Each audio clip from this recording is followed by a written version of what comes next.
Feel আরদি ইল্লা আলাল্লাহি রিজকুহা, আমি জমিনে প্রাণী পাঠানোর আগে রুজির ব্যবস্থাটা করে দিয়েছি। ও মুসলমানের ছেলে, আজকে জলসাতে মনে করো এমন এমন করে রুজির ভয় দেখায় যারা,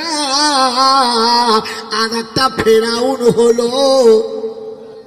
এই ফেরাউন যখন মরে যাবে 40-এর খানা হবে, চাহারম হবে, বিরিয়ানি হাড়ি ভর্তি হবে, খাসির বিরিয়ানি হবে, চিকেন বিরিয়ানি হবে। বলো ফেরাউন জান্নাতে যাবে না?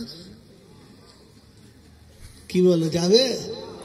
এবারে কে কে এরকম ফেরাউন আছো মনে মনে কর, বাড়ি গিয়ে ঘরে শুয়ে শুয়ে থাকবে, স্যার আমি ফেরাউন লয় তো। হ্যাঁ, আমার বাবাজিরা, আমার সোনার চাঁদ বন্ধুরা, আমি আমি আমি আমি একবার ভেবে দেখি। মুসলমানের ছেলে, খানিকক্ষণের জন্য শুনে নিন, এটা আমার